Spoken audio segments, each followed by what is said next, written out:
Surat police no in drugs Surat city અભિયાન પર તરાપ મારનારા નશાના સોદાગરો સામે પોલીસે લાલ માંગ કરી છે.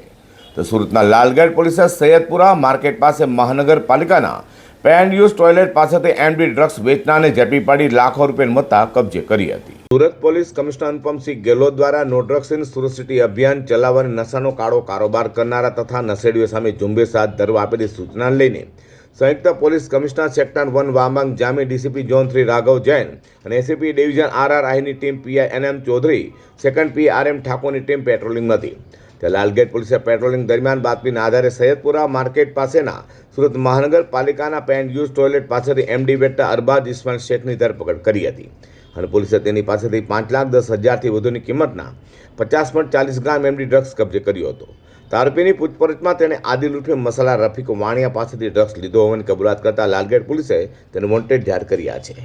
ગઈ તારીખ 29/12/2025ના ક્રાઇમ બ્રાન્ચ દ્વારા 51.40 ગ્રામ મેફેડોન ડ્રગ્સ પકડવામાં આવેલ હતું.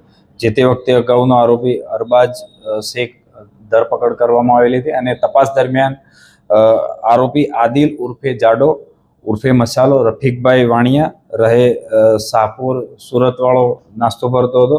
એની ગઈકાલે ધરપકડ કરી અને રિમાન્ડ મેળવવામાં આવેલ છે. અગાઉ પકડાયેલા આરોપીની તપાસ દરમિયાન હાલના આરોપીએ તેને ડ્રગ્સ આપેલાની હકીકત જણાવેલ હતી અને હાલનો આરોપી ધરપકડ કરી રિમાન્ડ ઉપર તપાસ ચાલુ છે.